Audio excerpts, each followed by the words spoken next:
Good evening, race fans. My name is David Westergreen. I am bringing you the 2022 ERSCA season finale, the Belly Up Sports 200 at Homestead-Miami Speedway. With me tonight will be league owner Johnny Thomas. Johnny, we're coming off of a bit of a chaotic semifinal race. I just wanted to kind of open the floor for you to go over some of the penalties we saw accrued last week. A race that was won by Cameron Rich and saw Nick Massey take a pretty sizable championship lead. So before we get into the storylines for tonight, let's revisit Richmond, I think, one more time. Yeah, hi David, hi Carlos. It's good to be back in the booth. Season finale, Homestead, Belly Up Sports Series.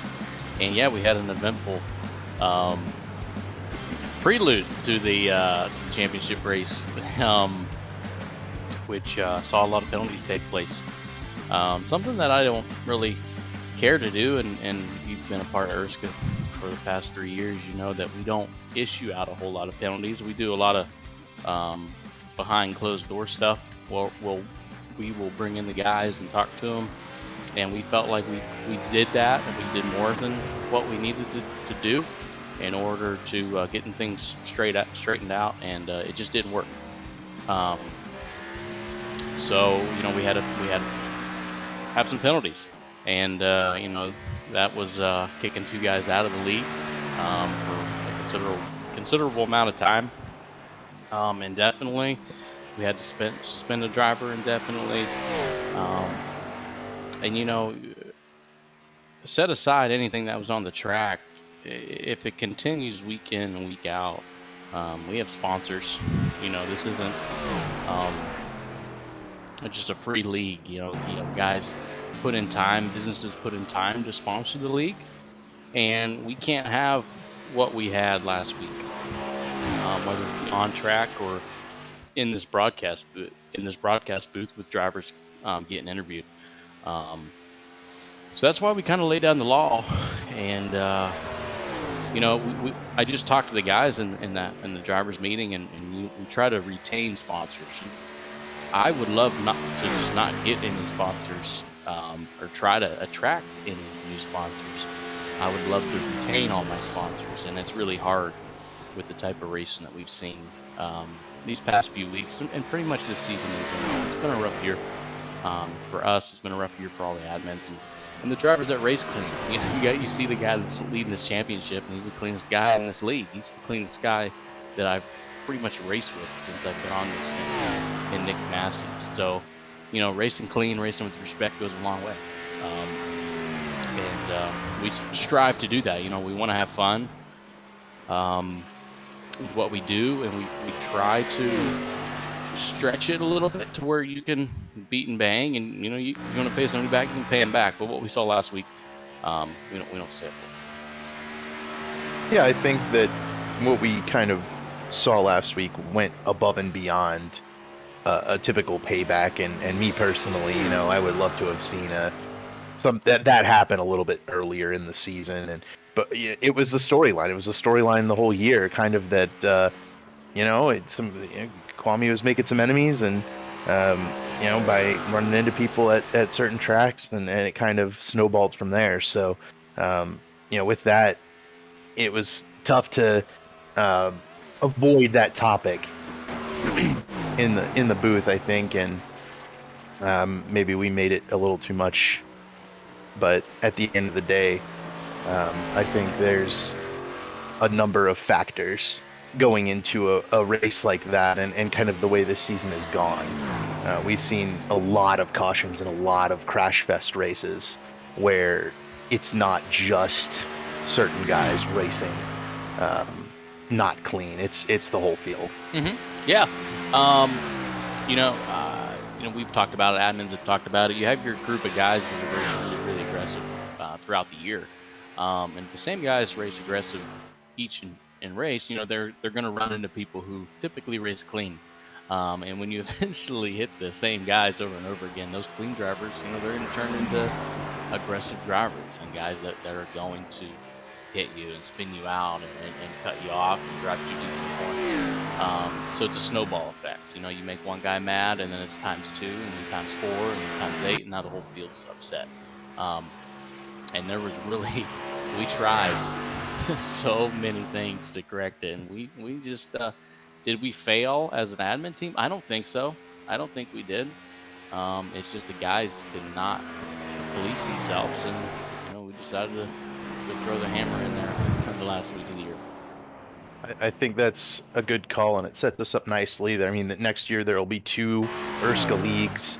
There will be, a number of more drivers, and what we see in this league is a lot of really talented guys, and a lot of which are not used to running 15th, 20th, and I think that is kind of been part of your culprit, where somebody who's running 15th is not satisfied with that, because usually they're in the top 5 elsewhere, and we've seen those guys get over aggressive and cause some problems, and it's kind of snowballed, and it's been frustrating. You had to change cars, but I think with it coming to an end, it's kind of a merciful end, but also it's been a very chaotic and eventful season, and as qualifying wraps up, our points leader Nick Massey has put it on the pole, going for his 2nd ERSCA championship.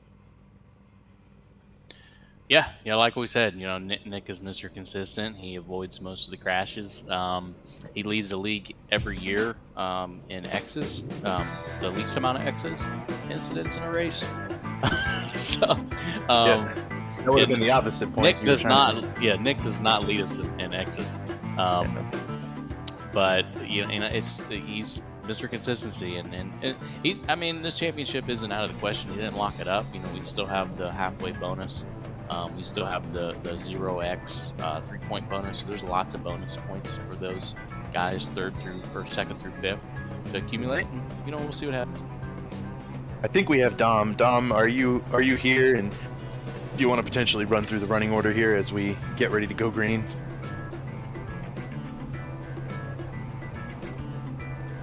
I'm not sure if we do have him. Oh, Dom's not here.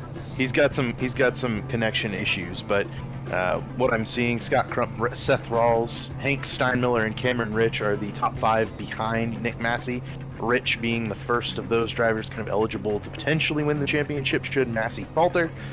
Tate Lytle will start 7th. He is another one of Massey's primary threats. Kwame Scott's, I think, still mathematically eligible. He have been penalized away from that. He will start in 12th. Nick Delicato is maybe Massey's primary contender. He will start 16th.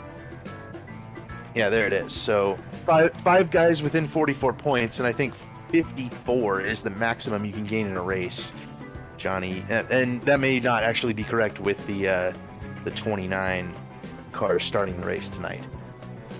So I think there's actually fewer points to gain. Yeah. I think it may be very difficult for Kwame Scott to get a hold of enough points to make up the gap that he lost last week. Yeah, the most points you can still earn is 54 tonight. So it just all depends on how many guys start this race to see how much they can accumulate. And Massey with that opportunity to grab an early lap lead bonus as well. He'll be I think looking to settle in, try to lead this race from the get-go, and hope that it goes green. Yeah. Homestead, a very tire wear heavy track. These guys will be running the top. From what I saw them running the top a lot in practice. I think that groove has kind of migrated up. It used to be kind of the middle bottom was the fast way around Homestead. It seems like those guys were all expecting to run the top on those longer runs. Yeah, 29th, actually, I'm looking at the scoreboard here. 29th pays 12 points, so 54 minus 12. What's that? 42? So, yeah, Kwame is mathematically eliminated. And we're down to 4 just like that. Coming around to green for the Belly Up Sports 200, the season finale of ERSCA. Nick Massey on the pole, Scott Crump alongside. Pace car is off. And away we go. Massey gets a great jump and a great start to the race as he attempts to become the first 2-time champion in ERSCA history. Hank Steinmiller got a really good start. Oh, there's Dom. Hey, Dom. Hi, David. Glad I could join you guys. Had a couple connection issues there, but I think we should be good to go for the rest of the way. Awesome. Oh yeah, we should do our picks real quick here now that we're on lap 1. Johnny, as the kind of guest to the booth, you should be the first one. I'm gonna pick Nick Massey for the win here tonight. That's a good pick, I would say. I'll go second, and I will pick Nick and Delicato. I think he'll win it, but I think Massey will be close enough to edge him for the championship. Does Carlos want to go, or should I pick him? Oh, Johnny took your pick. Okay. All right. Yeah, I got you. I go. Okay, I get it. I'm gonna go with Tate Lane. Carlos can probably honorarily have Cameron Rich. Yeah. Keep him in the back pocket there. Early on, Nick Massey and Scott Crump have kind of jumped ahead of the rest of the pack here. Cameron Rich, Seth Rawls, and then Hank Steinmiller and Joe Francis all kind of running single file, kind of trying out different lanes. Francis working that bottom lane, Steinmiller that first groove above the bottom, and that's kind of the groove that I've seen as the fast line around here. Who did? Crump? There it is. Yeah, Scott Crump is definitely gaining on Nick Massey here early in this race. But I think that's Nick Massey saving his stuff. For sure. We gave the guys 5 sets of tires in the pits. I'm not sure how abrasive the track is here tonight. I know it goes from day to night.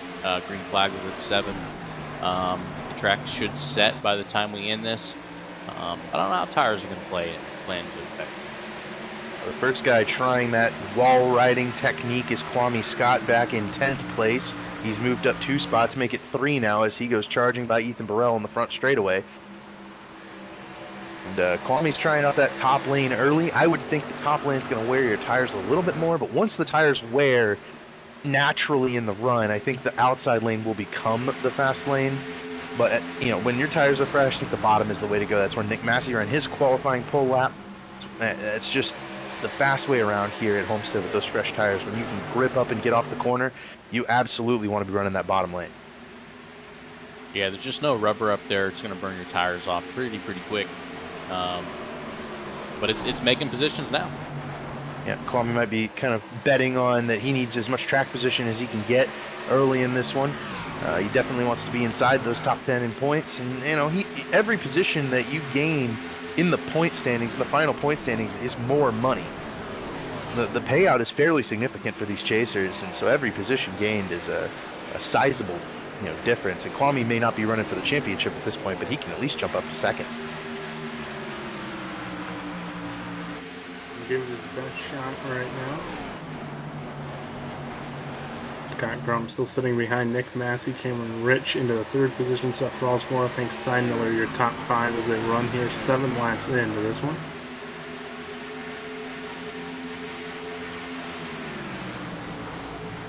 Single file here early on. A lot of give and take to the point that we haven't quite seen in a few weeks here in ERSCA. We're looking back through the field, and even back in the field, a lot of these guys are racing pretty clean. They're using both lanes. Homestead's just a good track for quality racing. Yeah, last year we had the season finale at Las Vegas. We tried to switch it up each and every year, but we felt like Homestead. Originally, when we made the schedule, we felt like Homestead would have the best COT race. But as we sit here August 22nd, hopefully these B cars put on a good show. And I love driving the B car at Homestead. It's one of my favorite combinations, I think, on the sim, but I don't know that it provides the best overall racing quality. It's a lot of hitting your marks, hitting your spots, managing your tires. Very driver-friendly race, but it may end up being a little bit boring for the fans, where we're focused on this championship battle. We're focused on these guys clicking laps off, and they're in the car just trying to hang on, make sure that thing goes straight off the corner. A couple battles on your screen here that we've been jumping back and forth up top in the split 3-wide TV split screen.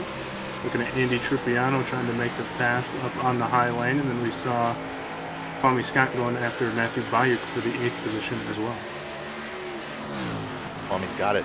Move Kwame up to 8th. He has been the hard charger early in this one, picking up a number of spots early. Not at all worried about that tire wear.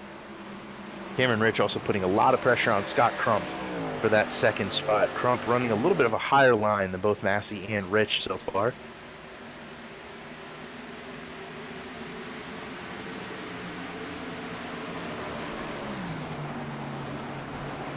Trying to notice if we're seeing any type of fire or tire fall off. Ethan Byro ran a 33.79 on a lap 3, and lap 10 he's at a 34.37. So we are starting to see a little bit.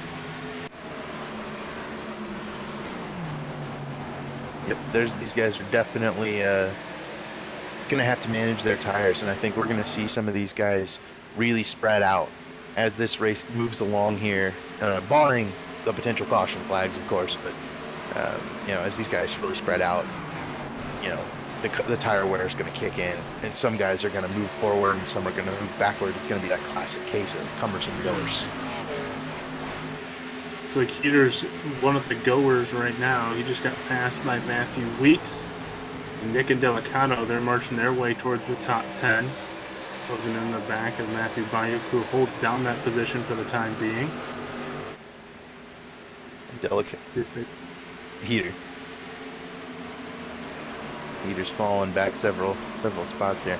Yeah, I like what Indelicato's doing. He's pacing himself behind Matthew Weeks, and Delicato knows he's got to beat Massey by 10, 15, or I think 15 points. So it's going to require a mistake on Massey's part. We've still got a number of pit stops to be made. A lot of early patience from Nick and Delicato. We've seen him charge through the field when he starts mid-pack. Today, much more calm, much more patient, not trying that outside line, just trying to save his tires in that 0-1 car. Jump back up to the front. Scott Crump still staying between 0.2 and 0.3 of a second behind Nick Massey. Cameron Rich, Seth Walls have closed in slightly, made it a 4-car pack up front. And there's about a 3-car pack back behind them with Steinmiller, Francis, and Lytle for 5th, 6th, and 7th. And we just showed you that backpack of Scott, Burrell, Bayuk, Weeks, and Delicato. Great shot here by Carlos. I love those cars singing off the top of the track. You talking about Scott Crump? I don't know if you guys mentioned earlier in the broadcast, but he did lock up the Best of the Rest championship. So look at that 13th spot. A little bit of cash back. Good for Scott. He's had a really strong chase. He likely would have been pretty dangerous. He may have still been around in the championship hunt had he been able to make the playoffs. Yeah, he only had one bad race. I was just looking at his profile, 31st at Talladega. But other than that, I think his worst finish was 7th. So Scott would have definitely been around, especially with some of the troubles these playoff guys have had during this chase. Yeah, and we saw Tate Lytle really making a mark as Delicato cuts underneath Matthew Weeks. They're going to be 3 wide coming off of turn 2 right here. A very dangerous maneuver for all of these guys involved. And I think Matthew Bayuk sees that and just says, I'm getting out of the way. I don't want to ruin my teammates' chance for a championship here. But I think we saw Tate Lytle running like 1st and 2nd every single chase race going up to Talladega. And we thought, well, I don't know if there's any way that anybody can beat Tate Lytle. He's been so consistently strong up at the top 2 or 3 every race, and then Talladega, he's about to get another top 2 or 3 finish, and gets put in the wall right at the end, and then he gets sucked up into the mess last week, and all of a sudden he's 15 points back, and he's having to hope for a Nick Massey mistake here. It can change just that quick.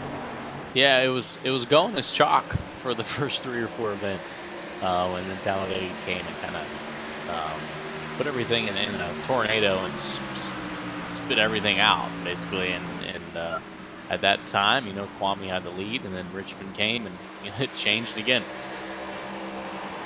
It's been a whirlwind of a playoffs, I think, for a lot of these guys, and we've seen some really strong performances throughout, but I don't think we saw anything, we haven't seen anything quite as strong as, past playoff performances, so it really has opened the door. And I mean, Nick Massey's leading currently, but he's one mistake away from, not having this championship. So he has to be perfect this whole race And if a win doesn't necessarily mean a win guarantees him the championship. So that's exactly what he's going to go for. Even though he could finish, I think, like 10th or something and probably lock it up.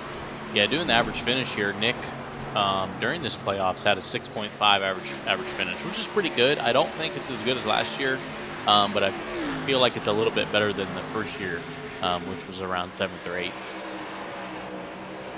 Yeah, and he's on pace right now to, I think, improve that a little bit. So it just goes to show you how strong you have to be and how you have to be extremely fortunate to avoid things like getting put in the wall there at Talladega at the end of the race, or getting sucked into a Richmond incident where Massey had qualified on pole, put himself in good position at Richmond to avoid those things, and that's landed him in the situation he is right now. One guy that's trying to stop falling through the field is Matthew Bayuk. He's fallen from the 9th position all the way back to 15th as Dallas Myhan and Jared Campbell just went by. Nick Delicato has made his way into the top 10 right behind Kwame Scott. In fact, just made the pass on Kwame Scott for the 9th position. Yeah, we saw Ethan Burrell go around Kwame Scott a couple of laps ago, and I think Kwame running that outside lane early in the run is starting to harm the tire wear of that 99 car. He jumped up quickly early in the race, but he has since fallen back now just out onto the edge of the top 10, and with Matthew Weeks bearing down on him, he may not be long for that position. Set another pass as well. Tate Lytle just went by Joe Francis for the 4th position. Seth Rawls will be the next one up for Tate Lytle. Tate is going to continue to march through the field. Yep. Tate ran the same lap time as Scott Crump last time by, so Tate Lytle's not and he was passing somebody. I think Tate Lytle may have some of the best tire wear in the field right now. He's very strong on these mile-and-a-half tracks. Balls was just looking under Cameron Rich there about half a lap ago. Now he tucks back in line. Crump has maybe put 2-3 car lengths in between him and Cameron Rich. He's fallen off the pace of Nick Massey by a little bit. He's got a 7/10 of a second differential. Yeah, you're seeing good speed out of Seth. This chase, if it was him, you'd probably say it was a big disappointment. It was a positive making it, but he hasn't shown the results like he wanted these first, these 6 races of the chase. But running top 5 here, it's the best he's been.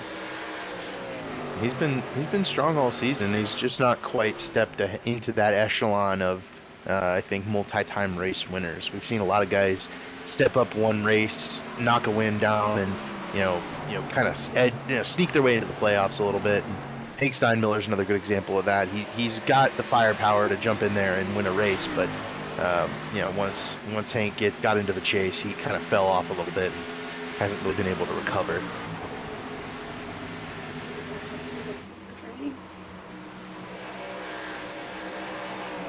Nick Delicato around Steinmiller right here for that 8th position, and now Burrell and Delicato will battle for 7th.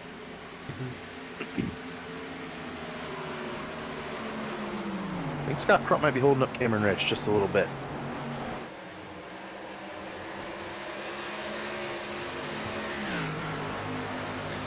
Yeah, we'll see if Cameron can try to make the pass here quickly. So the cars are all falling into the 35-second bracket in terms of lap times, with the singular exception of Nick Massey, who is still running 34.8s out there right now. 25 laps into this race. We have seen only green flag racing so far. Folks, get ready. The next 10 laps, you'll see a caution. I am pretty bad about that. I have a feeling, though, coming off the last week, I think these guys are out on a mission to put on a good final race for the season and set us in the right direction. I have faith. That's all broadcasters in general that curse everything, so don't take it too personally. Well, I've broadcasted in other leagues, and I had the same issue with my co-host over there too. So we were famous for calling somebody out as they were getting wrecked. Happened all the time.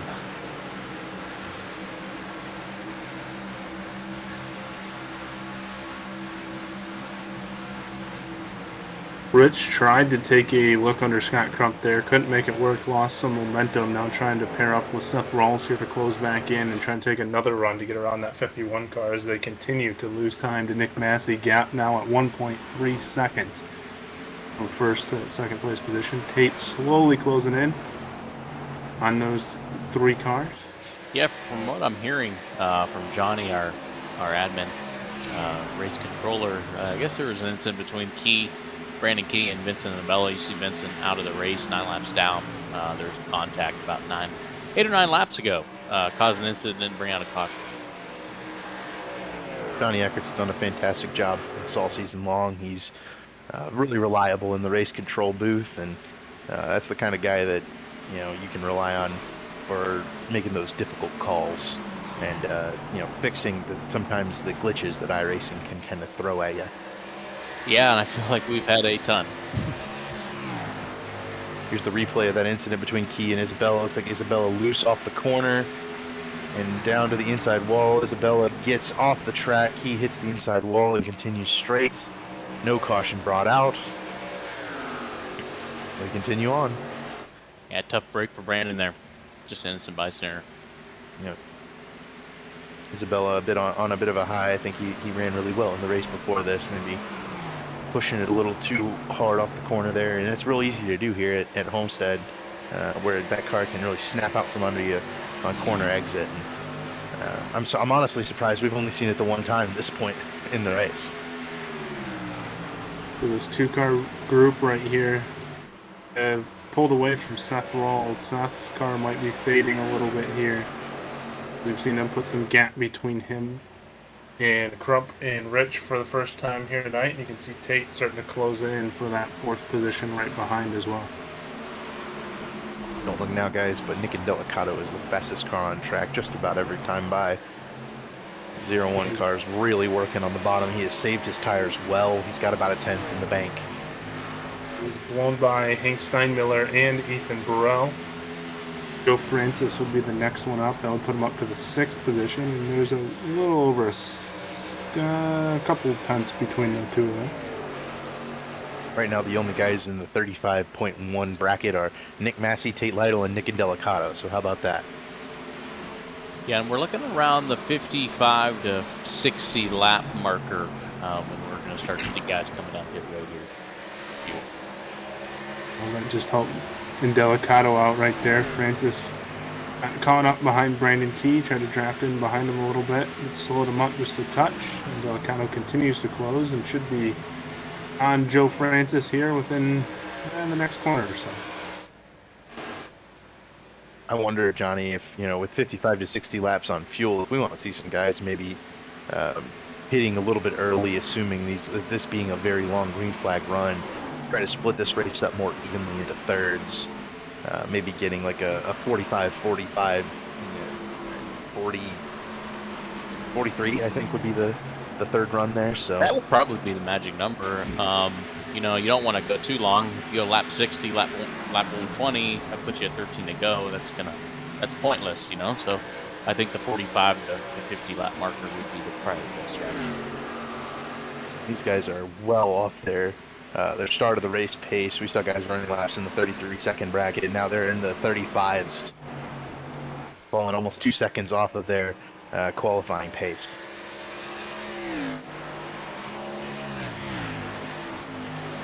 The car just continues to keep checking out, almost up over 2 seconds now, the gap from him to Scott Crump.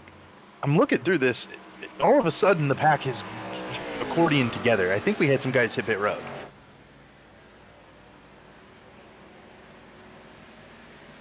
How did Bayek get in behind Tate Lytle then? I think Matthew Bayek's been on pit road.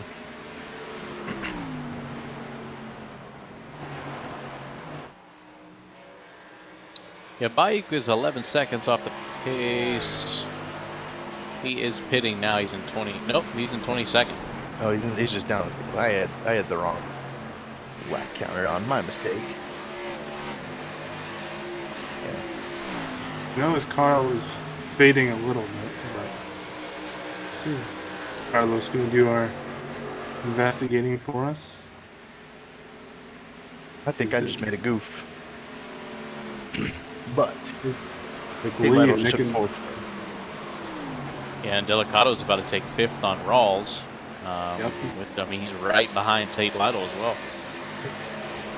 And Delicado could blow right by Tate Lytle. 11 positions gained for Nick here in these first 36 laps. And what a master class of There he goes. being patient on a poor qualifying run and just working your way through the field, knowing your tire wear is going to be better than everybody in front of you. And we have all 4 of our championship contenders in the top 5 now, for what it's worth.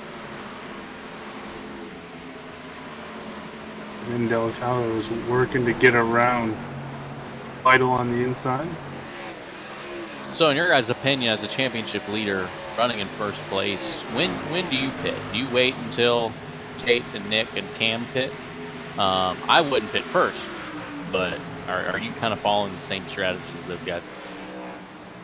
Yeah, I'm just gonna pit a lap or 2 after those guys. I think Chris Wright is on the box for Nick Massey this week, and so Chris is gonna tell him when those cars that he's fighting in the championship pit, he will then follow them down pit road and end up with slightly fresher tires and a little bit smaller of a gap back to those guys, and he'll be very comfortable with that, I think. I think all 3 of us are in agreement here on that same kind of strategy. That's exactly what I would do too. And we know Nick's not afraid to stay out there for long periods of time either. So he's willing to ride this one out and wait till they come down first. 65, 66 lap marker will be the halfway. So we should start to see guys dipping a pit road here. I think 40 kind of opens your window. I wouldn't personally come before 45 on this first run, unless my tires were just falling off the car, and then you can maybe save a little better on the second run. The strategy I've employed before and worked out, but in a race like featuring like this, at this point, if you're not in this top 5 or 6, you are 10, 11, 12 seconds back. You're on, the verge of going to go a lap down by the end of the race. It's going to be really tough to make up ground in that scenario. You need to kind of go out of the box. If you're way back there, Dallas Myhan, Gavin Hibbs, Cooper Johnson, those types of guys.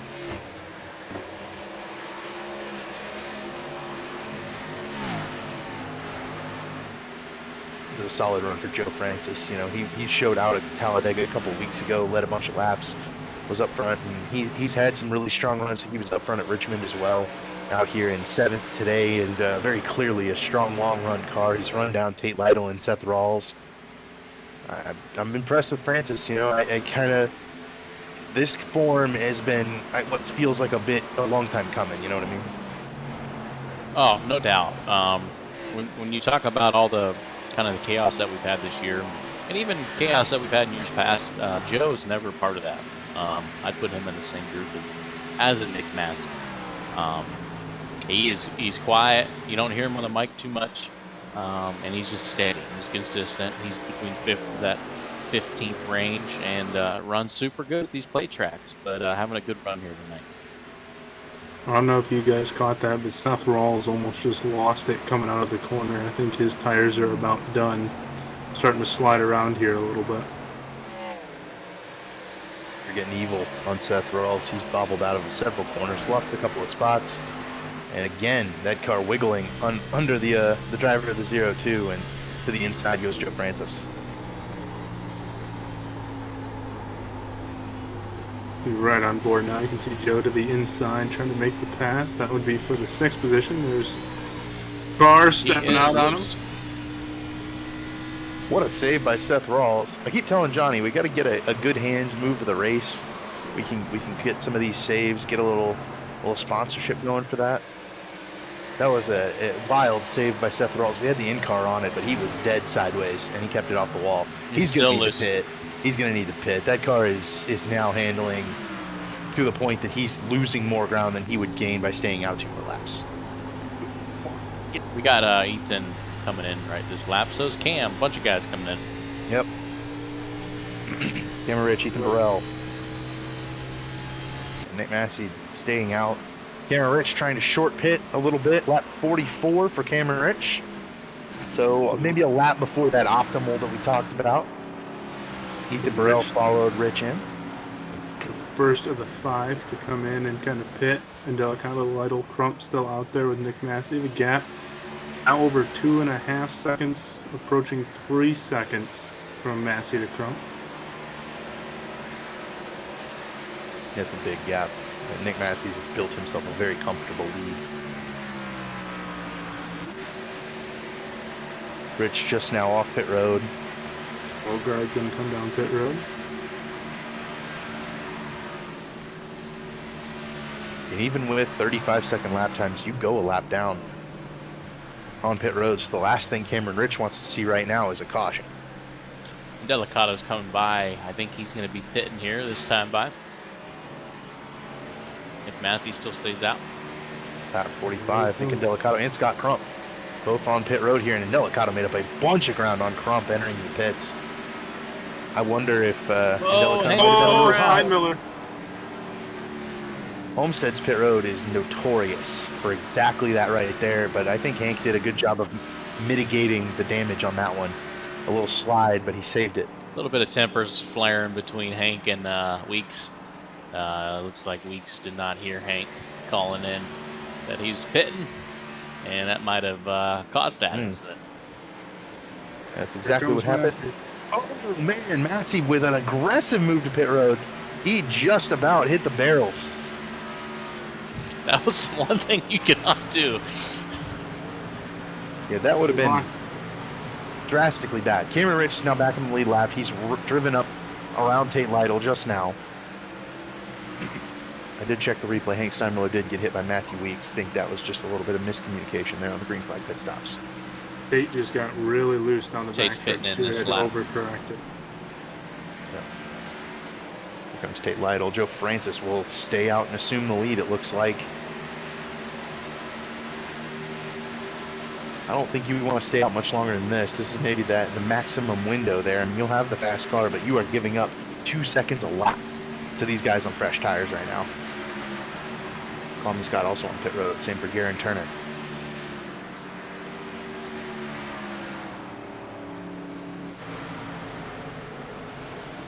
These guys staying out.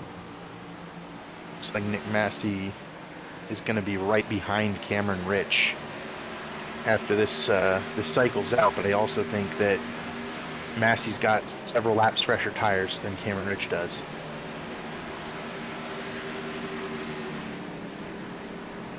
And the gap right now is about half a second between the two, so as they work their way through, Massey could easily make that up. Right, and I think he will. I think Cameron's probably pushing a little bit harder on this run, trying to, make up that track position and get in the lead.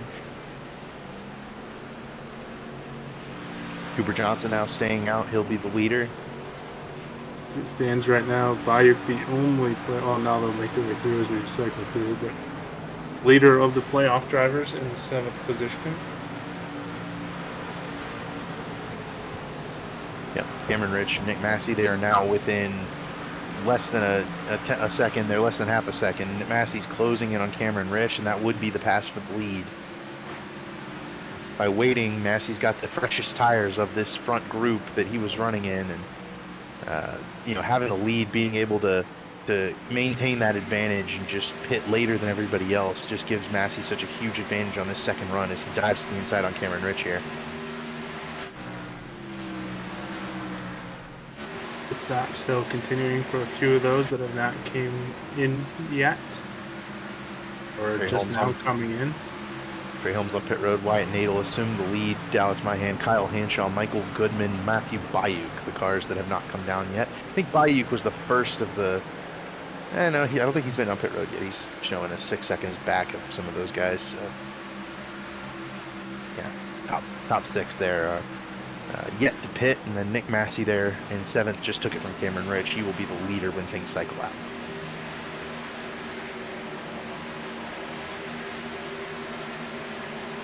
I think these guys have pretty much made their bed. They're going to go as long as they can and hope for that caution to cycle the field through.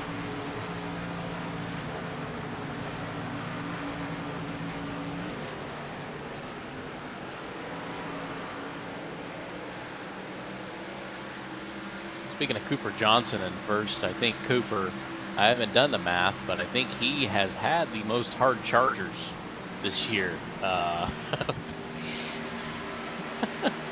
I think he's had about 4 or 5, and it's $10 a race for our Chargers. So Cooper's earning his money, the hard way. Yeah, we've definitely seen him, kind of have some surprising top 10 results after a middling qualifying effort. I think Cooper's the kind of guy who is able to capitalize good runs out of maybe bad situations. I mean, here he's just running a completely different strategy than the race leaders. Maybe, I don't know if he's saving fuel or, he's just hoping for a yellow or what, but, this is the kind of thing that a guy like Cooper Johnson can afford to do. He's not really racing for the playoffs or anything. He can stay out here, him and Wyatt Nadel, Kyle Hanshaw, Myhand, Goodman, they can do this. They can do this without fear of, having the wrong strategy by the end of the race, because, what if that caution does come out? Well, then these guys are in the catbird seat. Yeah, I want to give a thank you to David Schrackbean for sponsoring that Hard Charger Award. David has been part of the league for a few years now, well, since we started. Doesn't run, but is a big contributor. Yep, we don't always cover the Hard Charger, but we probably should. We'll take notes for next year on that one. It's hard. It's hard to cover because we don't count guys who don't put a lap down in qualifying. So every once in a while, it is difficult to try to determine who that is.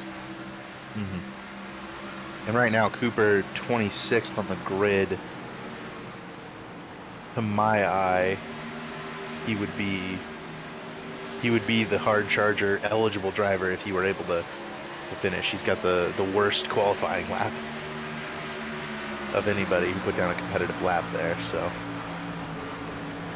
going forward again here is Wyatt Nadel kind of pressuring him for the lead.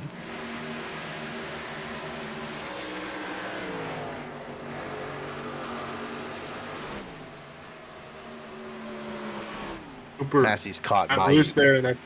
That's going to open the door. Lead change, Wyatt Nadel to the point. A couple of guys on old tires here, just trying to manage it, go a little bit longer than everybody else, play for that caution. Michael Goodman goes around Dallas Myhand's coming down pit road.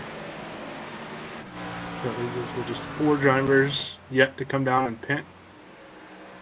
2 we just saw battling out there, Wyatt Nadel and Cooper Johnson, Kyle Hanshaw, and Michael Goodman.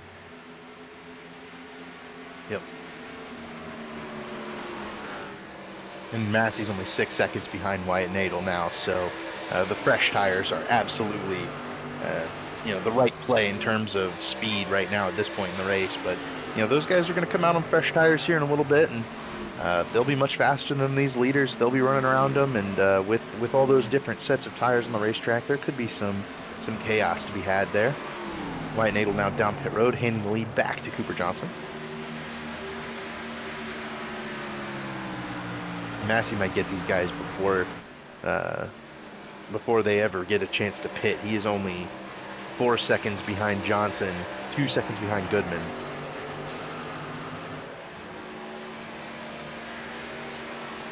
Goodman's pitting now.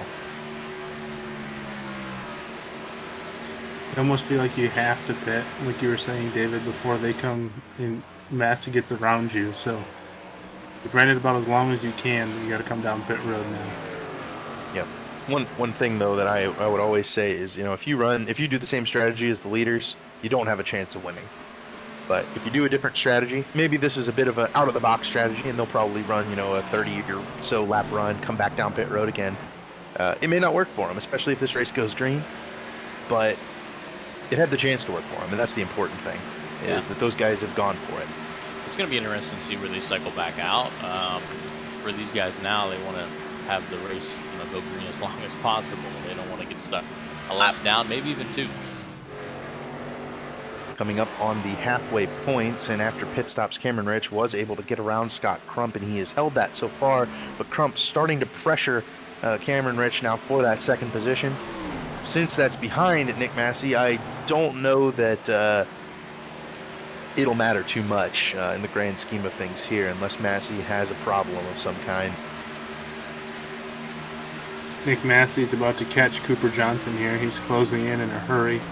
And there he goes, Nick Massey back to your race lead. Also, this race is putting down the laps, and Nick Massey's about to clinch the most laps led already. A fantastic performance. He just blew by Cooper Johnson. Wow. Massey with the most laps led for the season for Carlos, and I think that tracks. He's gonna. Oh, I'll take a look at it. Let's see. Right. Never mind. Carlos asked who has the most laps led this season. Kwame I would want to Scott. say Kwame. I was gonna say I would want to say Kwame Has Scott. led 502 laps. Second place is Cameron Rich with 370, so big gap there. Nick Massey's in sixth. Yeah, laps led. Kwame's led a lot of laps this season. Was definitely one of those guys that had several really dominant runs, even when he didn't win the race. I think back to like Las Vegas, where he led a majority of the first part of that race, and then ended up getting caught up in various other issues.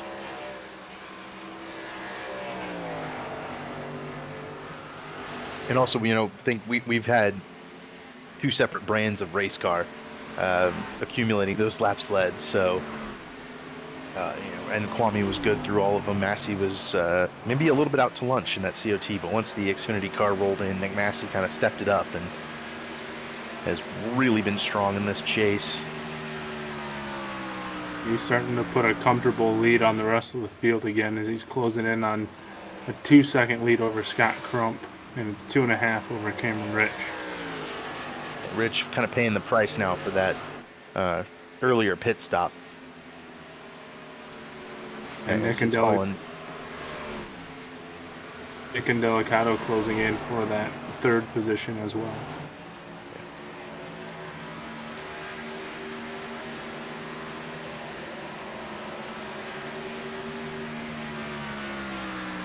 Tate Lytle back in fifth there, so all four of the eligible championship drivers in the top 5 here, approaching the stage.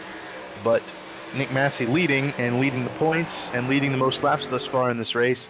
It's looking like it's not going to matter. Nick Massey's going to retain that lead and extend it. And thus far has driven a pretty much perfect race, has Nick Massey. Helped himself out by earning the pole off the start of the race. You guys have led through pit stops, but other than that, it's been smooth sailing for the 48 car. I believe that was the stage. It might be this lap coming to the next. It's lap 60. Yep, lap 66 coming to 67. So when he crosses the line here, it's going to be the stage. Cameron Rich had it that lap, but it's this lap that the money hits. Nick Delicato has taken third from Cameron Rich, so he'll lose 2 points to Nick Massey. Will Nick Delicato, and he likely need a caution to reel in that 48 car at this pace, but Nick Massey takes the stage. He takes 10 bonus points and extends his lead by 2 over Nick Delicato, by 3 over Cameron Rich, and by 4 over Tate Lytle. Yeah, and if you go a little bit more in depth with the most laps led, that's 3 points, and a lap led is 4. So right now, Nick Massey has a 20-point lead over Delicato. I think we can safely cross Cameron Rich off the eligible championship drivers now as well. 2 drivers out of this race, and Cameron did not pick up any ground on Nick Massey despite being 36 points back. Matthew Bayuk. Yeah, that's an early pit stop for Matthew Bayuk. He is not having a good day. That car has been evil on him since maybe lap 15 or so.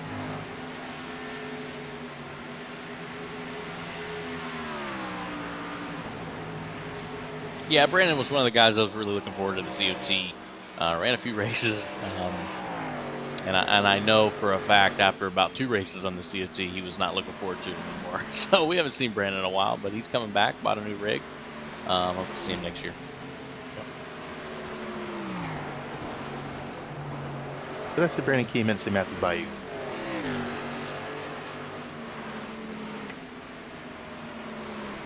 Hank Steinmiller with the rear end damage. losing a little more ground. He's fallen to 15th, so a tough break for driver 63. Doesn't seem to have slowed Matthew Weeks down any, as he runs in 10th. Your guys who stayed out the longest, Dallas Myhan, Cooper Johnson, Michael Goodman, and Kyle Hanshaw, looks like Hanshaw might have gotten a speeding penalty on pit road, but Myhan just unlapped himself. Goodman is kind of approaching. Cooper Johnson's also, I think, approaching Nick Massey here, a few seconds behind. So those guys, you will see them go by Nick Massey and make up some ground with those fresher tires, and I wonder how much ground they'll be able to make up for that next pit stop.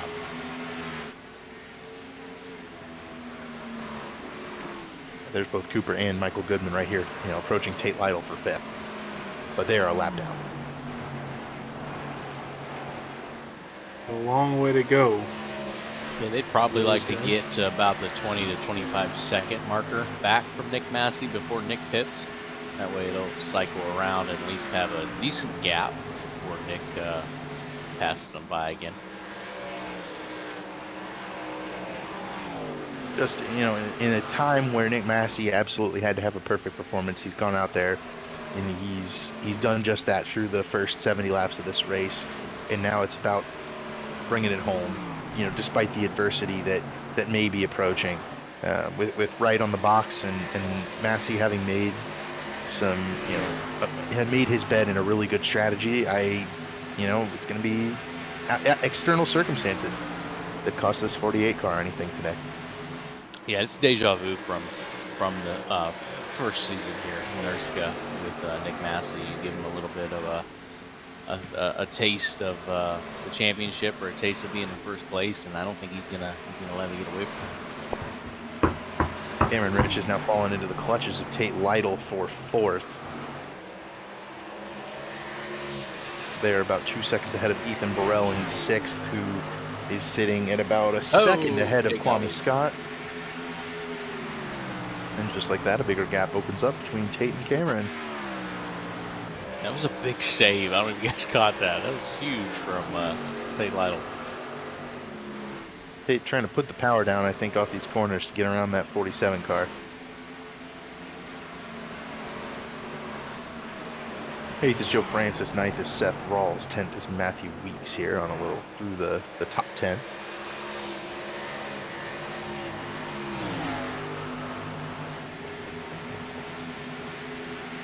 I think last time before we went to pit stops, Nick stretched the lead out to roughly about 3 seconds. He's right there on that edge again, about 2.8, so we'll see how big that lead gets before they come back down pit road once again. My math says lap 85 to 95 will be the open door, the open window to get to the end, the final pit stop of the season. Michael Goodman watching on this battle for 4th between Lytle and Cameron Rich. Rich with the slightly older tires. Give it to Tate Lytle, P4 here, entering turn 3.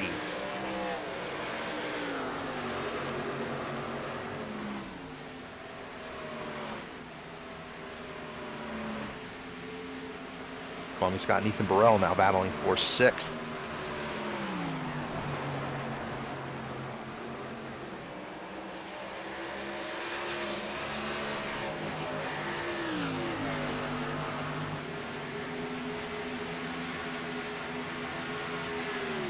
Johnny Eckert.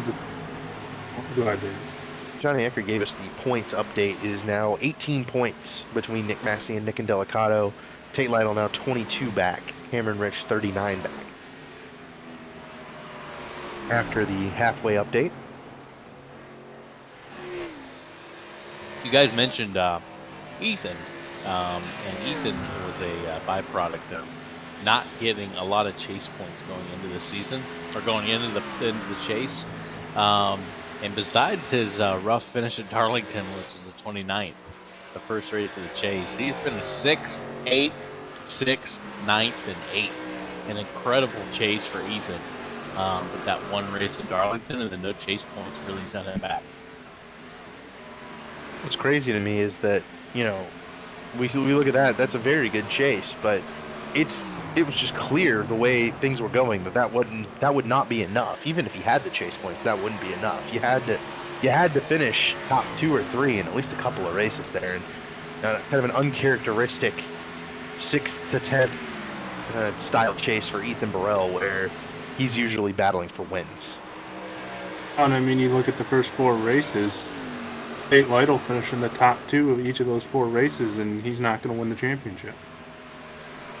It's not over yet, but as of right now, you are correct. Massey's opened up 3.4 seconds.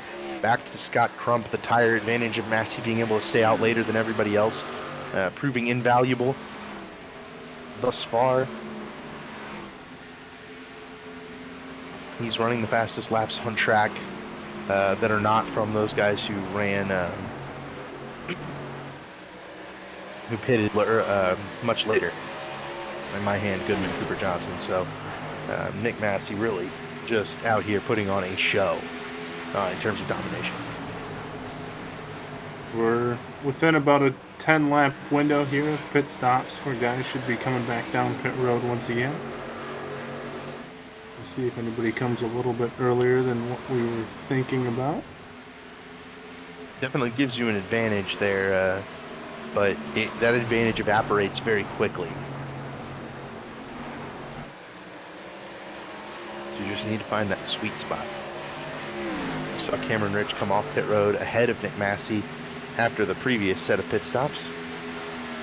Gavin Hibbs and Garen Turner about getting into each other there off of turn 2. Turner now driving it in.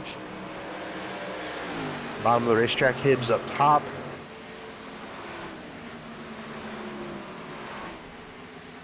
I will say, guys, I didn't think that this race would be quite so bottom heavy, but it has been exactly the old Homestead that I was kind of expecting. I've seen guys save tires only on the bottom and in that middle groove.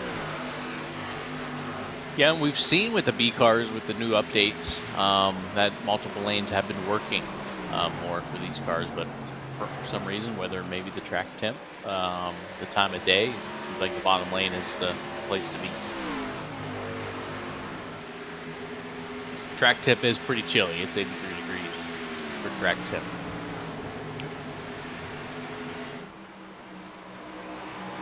Lead just keeps getting bigger and bigger for Nick Massey, up over 4 seconds now over Scott Crump. Yeah, just a masterclass. We can't talk enough about it. What a dominant performance here in this race Nick Massey has put on, and this is just wildly impressive.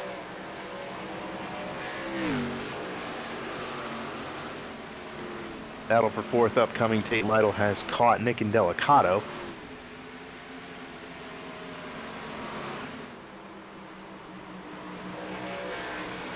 Tate Lytle was faster than Nick Massey last time by.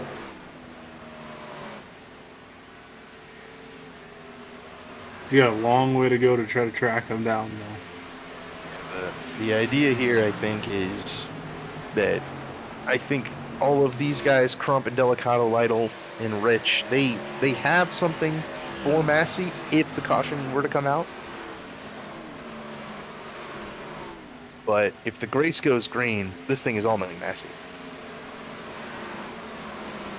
Coming to lap 85 here, so we could start to see cars coming down pit road at any moment. Lytle loose again off turn 4, tucked right up behind the 0-1 of Indelicato. Was unable to make a move on him.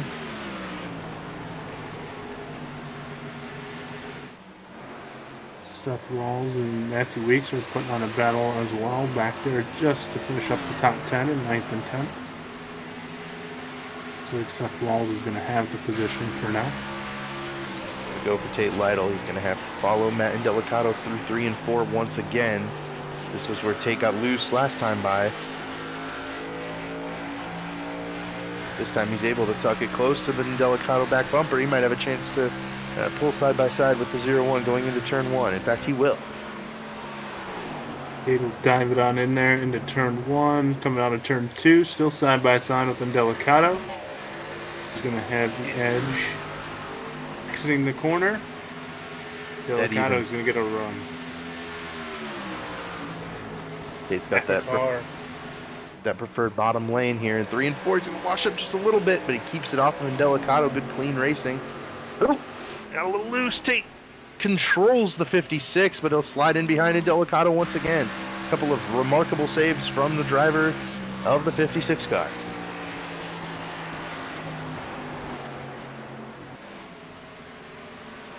We do have our first pit.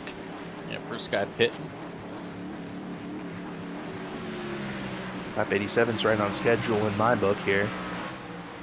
They said last time before we came down pit road, Nick and Delicato had a 3-second lead. Right now he's at a 5-second lead. Is Scott coming down pit road? Cameron Rich is, though. Lap 88, Cameron Rich hits pit road. I think Nick Massey's probably not too far behind, and I'm sure Delicato and Lytle are going to want to stay out longer than Nick Massey. Yeah. But, you know, at some point, you're going to have to make up ground somehow. You might want to change your strategy up. If I'm Nick or Tate, I would, you know, maybe try to stay out as long as possible. Hope for that caution. And we tend to see it here when tire wear is so prevalent. Guys catching guys on the old tires, you know, running the back of them. Just those type of incidents. So you never know it could happen. If I'm Tate or Nick, I would probably try to go as far as I can. You're not going to win the race by continuing to follow the tire tracks of Nick Massey. That is for certain. Kieran Turner and Wyatt Nadel racing 14th there. Turner was really loose coming off the corner. And you got to look at, too, the trends of the season. You know, we haven't had a race with caution-free.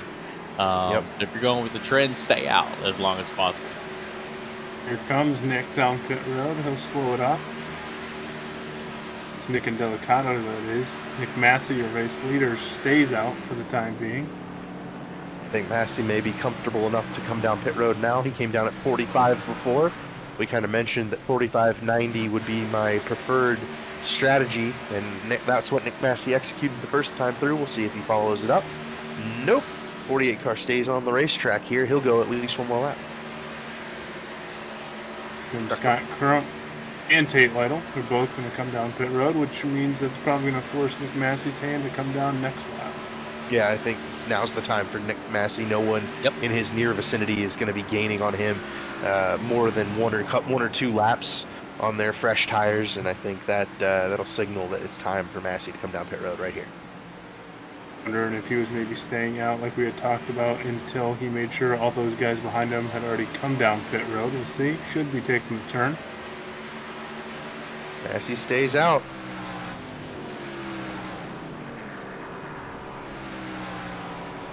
I don't think that this is a bad call for Nick Massey. He does have I think a couple of laps to play with. He was able to get around those guys before, but those guys are going to be seeing, you know, championship on the line this next time he goes by them. So I don't know that I'd want to stay out too much longer. I think this is probably the lap for Nick Massey. He's going to need to get it on pit road here pretty quick.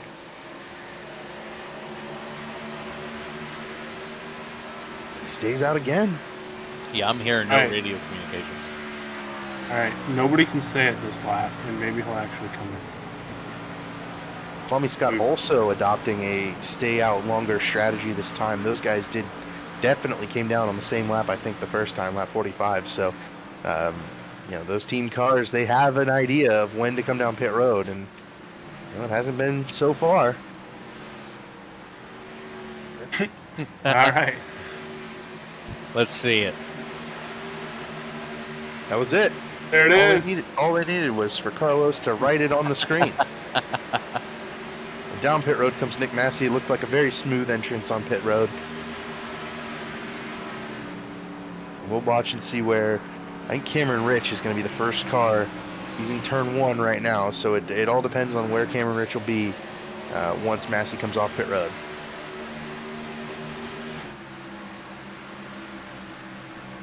Massey did work his way back around Cameron Rich pretty quickly last time through, so if he loses that lead spot to Cameron Rich, I don't think it's the end of the race for Nick Massey, but you really don't want to have to pass that guy.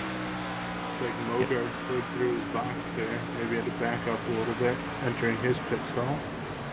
Hey, It's going to be about 3 to 4 seconds then.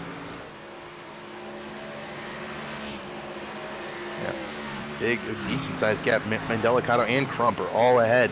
Tate Lytle's going to be ahead of Nick Massey as well. So just staying out that little extra time has cost Nick Massey that track position.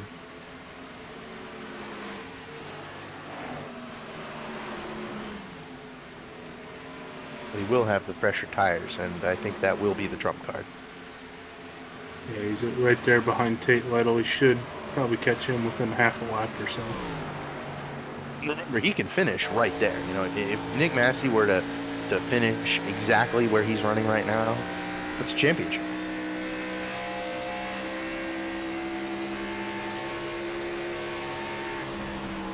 Inside 40 laps to go here to the conclusion of the 2022 ERSCA season.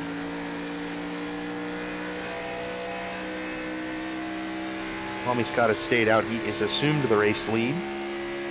Ethan Burrell has also stayed out. He and Scott and Matthew Weeks are looking for maybe a gift caution on a long run here.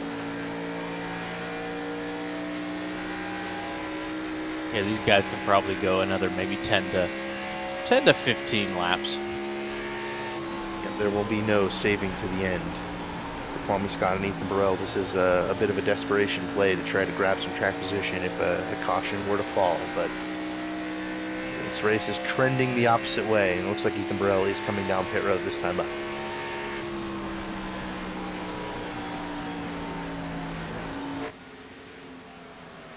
Yep, Kwame on pit road. Ethan Burrell has followed suit. That'll hand the race lead over to Matthew Weeks. Matthew Weeks, then Dallas Myhand. Cameron Rich will be third now as he goes around my hands, or second now as he goes around my hands. So fresh tires, Cameron Rich, he's now up to second. Delicado will be in fourth, Crump fifth. It's Lytle, Massey, Burrell. Oh, Burrell and Scott are pitting, so it'll be Rawls behind Massey in eighth, Cooper Johnson, Hank Steinmiller. Here comes Weeks. Matthew Weeks down pit road now. Cameron Rich inherit the race lead. And there is not a whole lot of room between these guys. Cameron Rich is about a second ahead of Indelicato. He and Crump are nose to tail, and then there's Massey and Tate nose to tail right behind them. So Massey knows the big picture is the championship. He would love to win this race, but you know, Massey's not going to make any crazy moves to get around this traffic. He's kept them within arm's length. He's extended his points lead. He's going to make the moves where he can. And he jumps to the inside of Tate Lytle and makes that move with ease. You're going to see, I think, a lot of that from Nick Massey. Just solid passing moves here to ensure that clean finish for that 48 car to win him that championship. 1.9 seconds between Rich and Nick Massey here.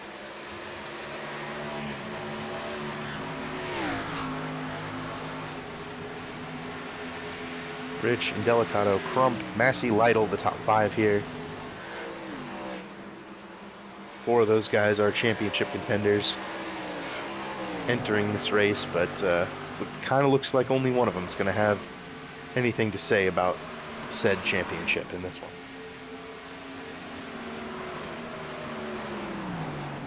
Yeah, Nick's just got to get past Indelicato. We'll see how much of a fight Nick will give to the other Nick. Indelicato is pulling in on Cameron Rich ever so slightly here. Massey's also had some blinking issues, so I hope that doesn't crop its ugly head up here at lap 100. Crump is also running into those blinking Crump issues. is gone. Yeah, Crump just was gone for a solid straightaway and half a turn, so. I feel like the Nick Massey blinking issue is a weekly occurrence. Yep. Crump is in and out of space-time here, right as the championship leader is approaching him, so. Massey's going to be a little cautious here, trying to get around Scott.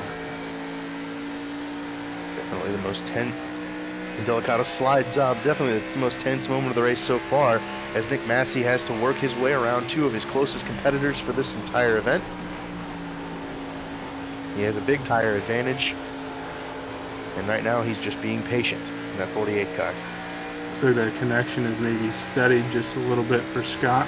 Stayed solid here for the last lap and a half or so. Delicato throwing that block on Scott Crump entering turn 3. Crump took a look and Delicato slammed the door. And now both of them check in the middle of the corner, and Massey's able to run up on him with a lot of momentum. Yeah, it's going to open the door here for Nick Massey. Big run for the 48 car right to the back of the 51, and he's going to give him a shove into the corner. Underneath in Delicato, we'll see if Scott can make the move work.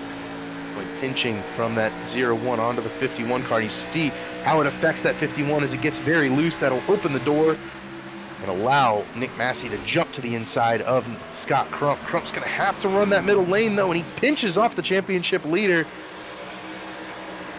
Through 3 and 4, Massey trying to keep that car down on the bottom of the racetrack. Avoid contact. These guys are defending their position. They're well within their right. Good job there by Kyle Hanshaw, who went a lap down, got out of the way there to let these guys go at it. Yeah, Scott's definitely not making it easy on Nick. I don't think any of these guys should. Massey's been way out front this whole race. These guys finally have a little bit of an advantage on him in the terms of track position, so they can't let Massey get back out in front of him, or he will drive away and win this thing going away. And maybe try to... And they've caught Cam. Make him use his stuff up here, trying to get around him a little bit.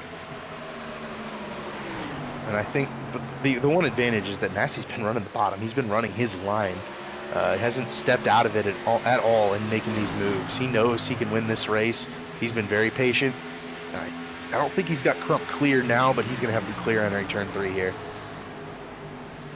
Well, like you said, David, too, he knows all of his title opponents are sitting right here next to him. So even if he finishes second or third to them, he knows with taking the halfway points, leading the most laps, he's got it well in the bag as long as he keeps the car clean and comes across the finish line here right with these guys.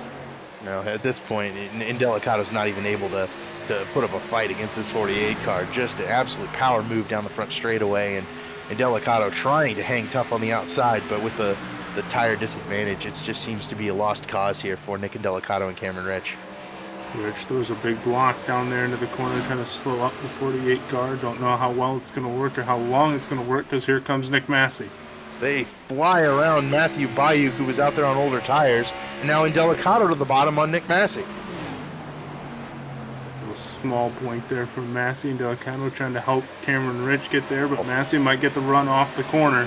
What a move by Nick Massey. He gets forced to the outside, and he just takes it to the lead. Nick Massey back to the point. Just powered around all three of those cars, and the 48 car now going to set sail with about 25 laps left to go. Championship hopes almost on lock as he's going to try to pull away from those guys battling behind him. A move by Nick Massey. And Delicato found a little run down the front straightaway there, shot it underneath. Massey just chose the top and powered it around the outside of Cameron Rich and was able to take the lead away. What a move there to possibly seal up that championship. Yeah, and Nick Massey reminds me of the guy that drove the 48, in real life. He's not flashy. I wouldn't even consider Nick too exciting on the track. He just does his job. And just like what you saw out of the 48, many years with Jimmy Johnson, he's just doing his job, and he's always up front consistently, and that's what Nick's doing. Oh, here we go. We got and Delicato knock into each other entering turn 1. Yeah, I think it was. Opens up the door. Tate's going to go by, and Cameron's going to go by. This Cameron's going to try. Hasn't quite got around in Delicato or Scott Crump. Cameron's hurting. Yeah, Cameron's hurting, but Tate got by. He's now into the second position. I was just about to give you guys a bit of a hot take before we had that contact. I think that was maybe the best racing we've had all season. those guys hadn't made contact yet, and I would probably chalk that contact between Crump and Delicato up to the connection issues Yeah. for the 51 car. And those guys were nose to tail, battling it out, different tire strategies. Cameron Rich is doing everything in his power. So was Delicato, and nobody bounced off each other. Everybody, ran as well as they could, and we saw a big power move by the guy who's been, I think, the most deserving in this race tonight. He has started to pull away, up over a second now over Tate Lytle.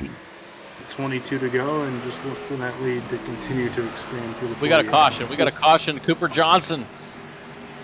Oh, First one of the night. Tough break. He was right in front of Massey too. Was Cooper Johnson, and loops it exiting turn 2, not unlike what we saw with Vincent Isabella earlier in this race.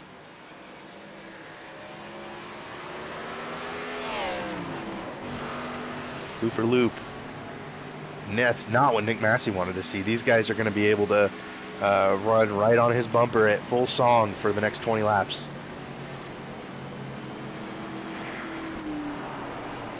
So everybody coming? Absolutely.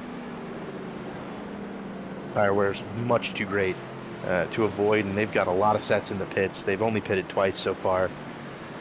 You're absolutely coming to get a set right here.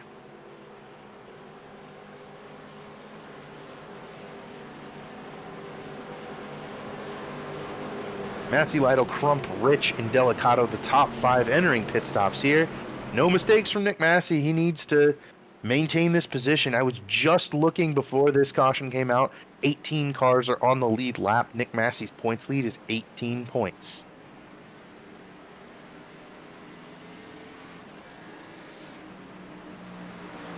So even a mistake on pit road right here wouldn't doom Nick Massey, but if he goes a lap put him down, in trouble. Yeah. Good pit stop for Massey there. Got into his box well. See if anybody wants to take 2 tires in that top group. I think that would be a death sentence.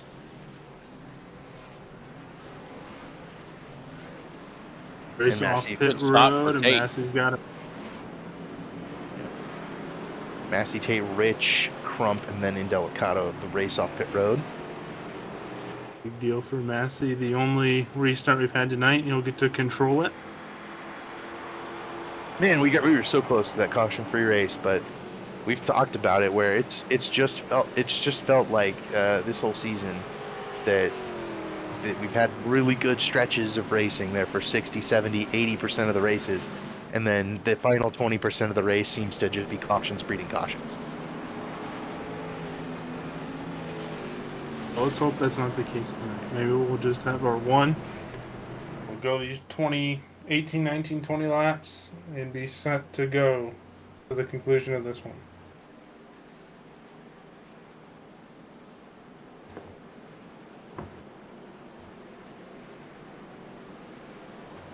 Quick check on the guys taking the wave. I believe now 23 cars will be on the lead lap. Which means that, should shenanigans occur at the front of the field, championship could be altered. Yeah, I mean, we still have 27 guys running. So who knows what can happen if Massey gets involved in something. He will have the advantage of being the leader in ERSCA in 2022. Before the season started, we were restarting with the old restart rules. That's still in effect despite the current NASCAR restart rules being available on iRacing now. So folks may be asking if that Massey's going to get that good old-fashioned big jump. The answer is yes. He will absolutely be getting a huge jump on this restart.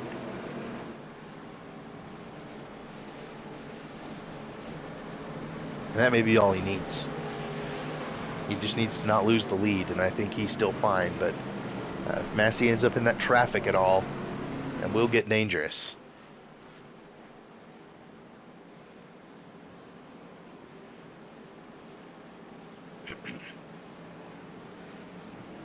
See, Gerald Campbell squeaked into the top 10 here.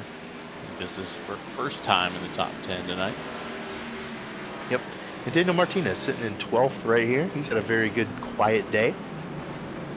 We knock out some of these guys that we haven't really mentioned much today. James Heater's 14th. He's been strong today. But, you know, strong in that 14th spot, I think. And we see Ethan Burrell's way back here in 16th now. So I think Ethan was struggling a little bit after that call to stay out a little bit longer. Garen Turner's right behind him in 17th. Yeah, you got the Go part-timer Gavin Hibbs. He's teammates with Gerald, Joe, Zishan. That's strictly stock car. 39. He's having a good run, part-timer here this year. Yep, we're looking forward to having Gavin full-time. He's had a couple of good runs. I think he had a top 5 finish a couple of weeks ago. So. Yep. Lights are out on the pace car. We will settle the ERSCA Championship. 18 laps separating Nick Massey from the season finale. Pace car is off, and Massey goes. Tate Lytle got a pretty good jump through the gears and was able to stay right on the back bumper of that 48 car. See if Tate has anything to say about this before that 48 car starts to pull a good gap on the rest of the field, taking a look to the inside. Gerald Campbell is I reckon. Gerald Campbell down to the inside wall. That should seems not to bring not it bring. out. Yep, Kwame Scott cuts to the inside of Scott Crump. That'll be a battle for 4th. Massey holding the lead over Tate Lytle for now. Delicato loose, throws a big block on Kwame. Scott being aggressive here in this restart, trying to pick up some spots to help that overall points position. Nick and Delicato and Scott Crump, really, this battle has not stopped raging since that earlier bit of contact in turn 1. They are still door to door, and finally Delicato will kind of win that battle for now. Kwame Scott also through, and Crump is still 3 wide in the Hornet's Nest.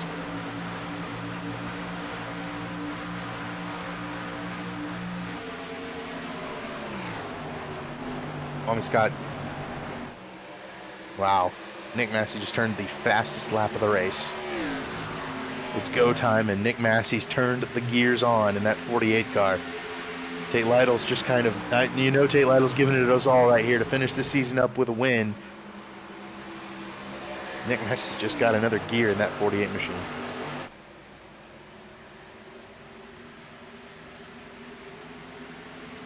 Delicato 4th, Kwame Scott 5th. Crump is battling Rawls for 6th.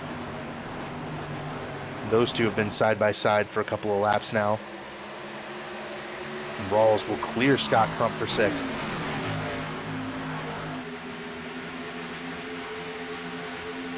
Now Joe Francis on the attack.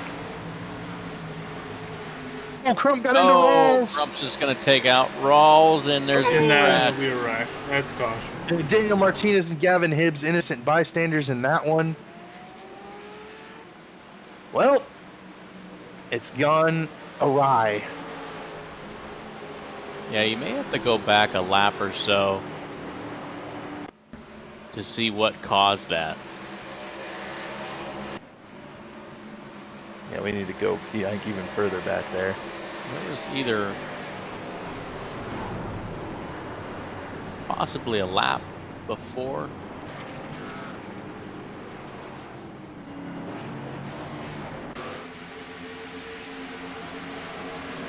Yeah, little bounce right there between the two.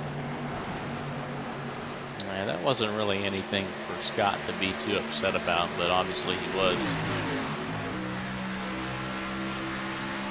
And then there was another one on lap 119. There's another door slam on lap 119, Carlos. Between the two of them. Yeah. There's definitely some door banging going on, but everybody has come down for fresh tires behind Nick Massey, Tate Lytle, Cameron Rich, and Delicato, and Kwame Scott.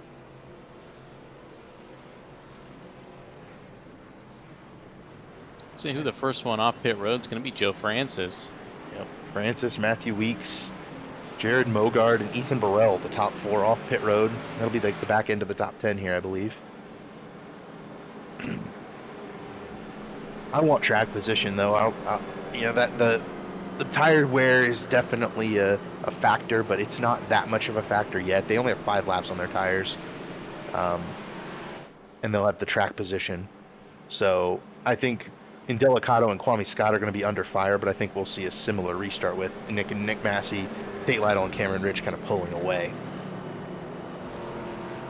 Another thing in Nick's favor is that wreck. It took out a few guys. So that dwindles the field down to probably about 25, I'd have to say. Yep. So something catastrophic would need to happen to Nick Massey at this point. The way this ERSCA season has gone, I wouldn't rule anything out just yet. We cannot give the crown to Nick Massey, but he's run a near-perfect race so far. He's done everything in his power right. I wouldn't be surprised if somebody just hacked into the server with 2 laps to go, and somehow Nick found his way back to 29th. Who knows? Based on what we've seen this year. Yet another wild incident here at Homestead with 12 laps to go, as a couple of guys a little upset with their racing on the track. Yeah, it definitely didn't warrant a dump, but Scott definitely wasn't happy. I think he wasn't happy with the pink Fords. And Delicato bumped into him there on the green flag run before that, and then Rawls gave him the business a little bit. So, yeah, that just tempers flaring. And Scott Crump ends up with a wrecked race car and another poor finish here. And so does Seth Rawls, a couple of guys who ran in the top 5 and 10 all race long.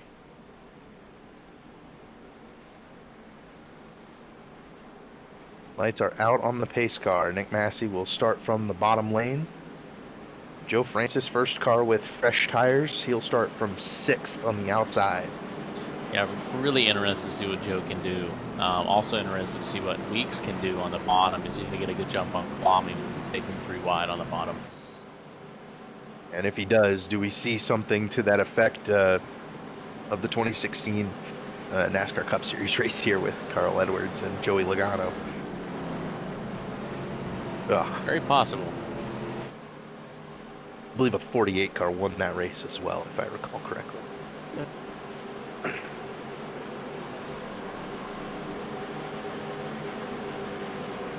Nick Massey, Tate Lytle, Cameron Rich, the top 3, as it's been much of the season.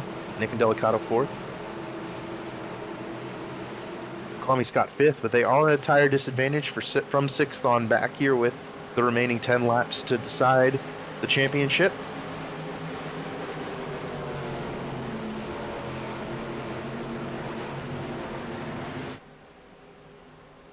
Here we go. Pace car is off. Massey brought him down a lot slower this time, and he'll end up with a bigger gap than he got last time, I believe. Cameron Rich and Tate Lytle are going to be side by side entering turn 1.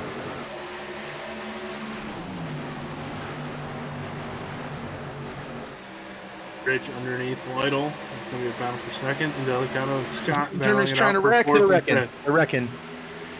Garen Turner's around. Campbell in the wall. I think that's it, though. Yeah, it looks like Garen Turner got in it.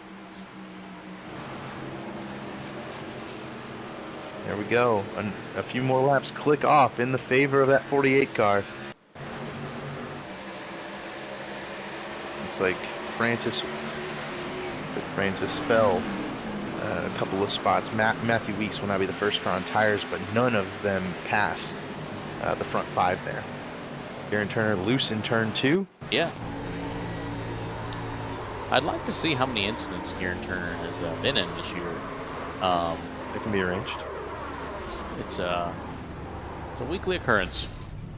I don't know if you have his count for this race, but he's 240 coming into tonight. Believe it or not, that is not the most in the series. It is 3rd most in the series. I see that award goes to none other than Gerald Campbell at 260. Yep. And Gerald just wrecked before this. and then was swept up in that one as well. So Gerald, I think, clinches that crown of most incidents in the series here. Yeah, first through seventh on incidents did not make the chase, so that says a lot. And in eighth was just dumped. So, yeah. So I'll always argue that incidents are never 100% the fault of a driver, but if you are accruing them, odds are you're not having a good season.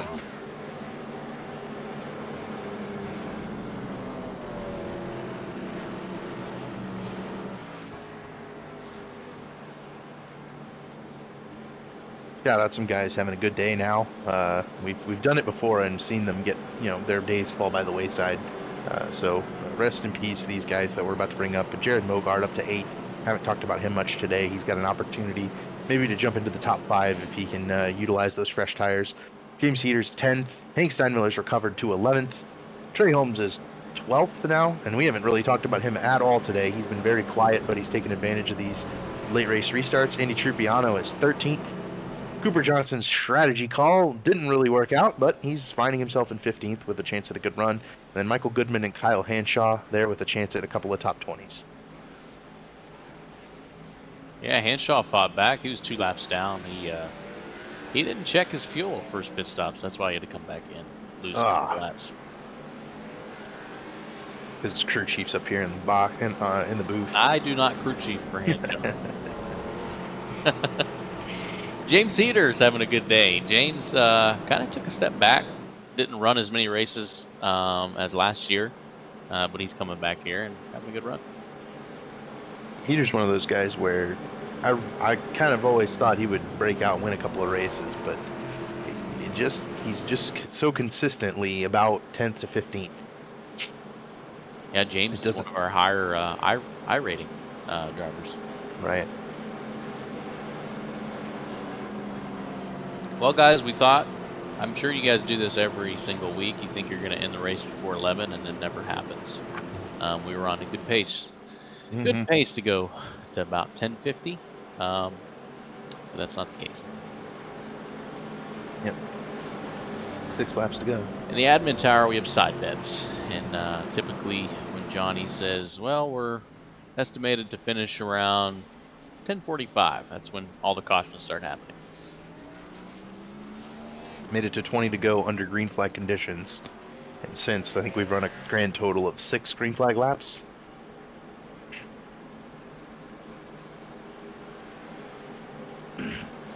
So, 1 to go here. Be 4 laps to settle it out under green once we get around again. Nick Massey, the leader. Tate Lytle, 2nd. Cameron Rich, 3rd. Kwame Scott jumped to 4th on that last restart over Nick Indelicato. Matthew Weeks on tires is 6th. Joe Francis is 7th. Jared Mogard 8th, Ethan Burrell 9th, and then Heater is 10th.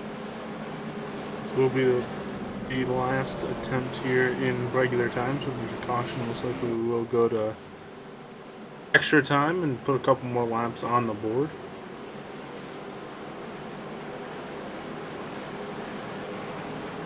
I'm looking at only 24 cars running in the race, only 22 on the lead lap now.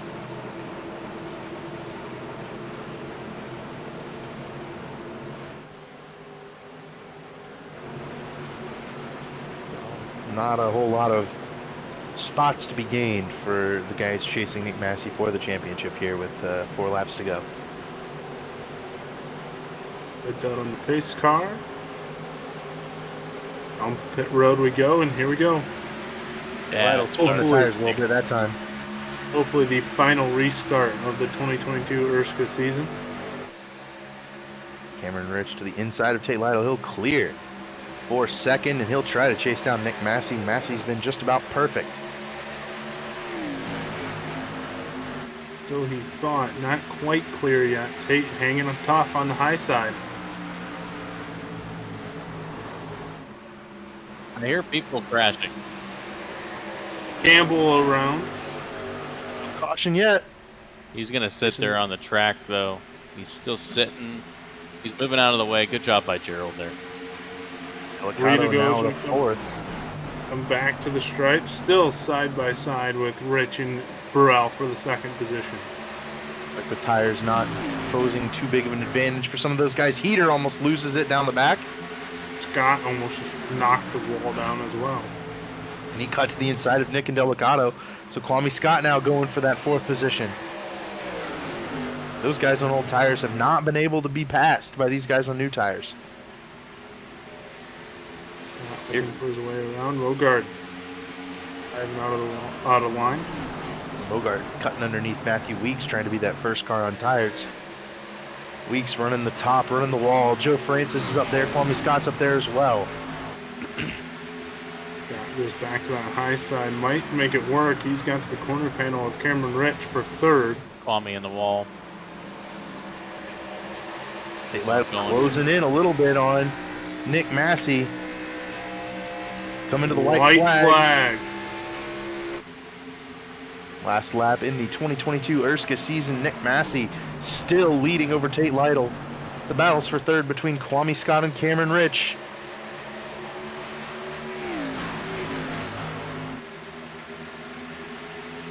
To do it, we will end the season under green flag conditions.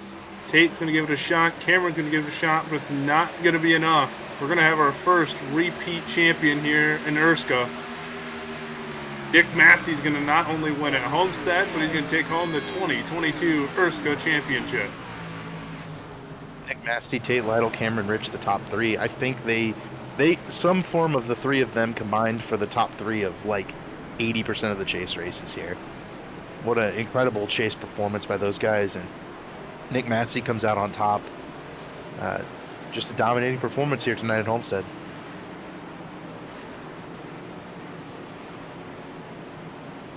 Kwame Scott nipped Nick and Delicato at the line for 4th. Jared Mogard got 6th over Matthew Weeks. Then Ethan Burrell, Joe Francis, and Hank Steinmiller rounded out the top 10 in our final race of the 2022 season. All congratulations to Nick Massey, who ran just a perfect race tonight.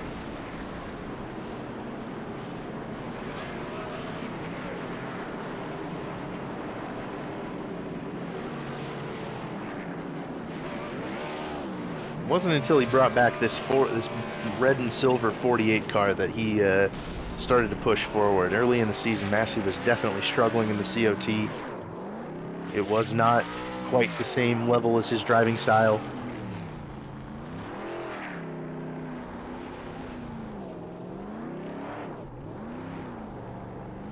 You definitely say the best car won tonight. Started off with a 31st at Daytona and a 17th at Rockingham this season, but rattled off a streak of 5 or 6 consecutive top 10 finishes before a bit of a disaster at Martinsville. Then with the car change over to the Xfinity car, he started off with that car as well, with a little bit slow. And you take a look at everything that's happened this year, and I'm still on that incident count on Sim Racer Hub, and Nick is 38th in incidents with 80 on the year. That is the lowest. It's not even close with the guys who have raced the whole season. So the cleanest driver is the champion. Just a remarkable job by Nick Massey to avoid controversy and confrontation this year. He's been thoroughly strong in all of that, and he saved the best for last, I think, in his season, where his chase was just very, very strong. Won 3 races and was able to put together a really, really consistent chase where his only blunder was being in the wrong spot at Talladega. And still finishing 19th. We've got Tate Lytle in the waiting room. We'll pull Cameron Rich up here as well. Johnny, I don't know if you want to alternate questions with me here. No, you guys can do the interviews. I'm just going to congratulate Nick, and you guys can do your jobs. Alrighty.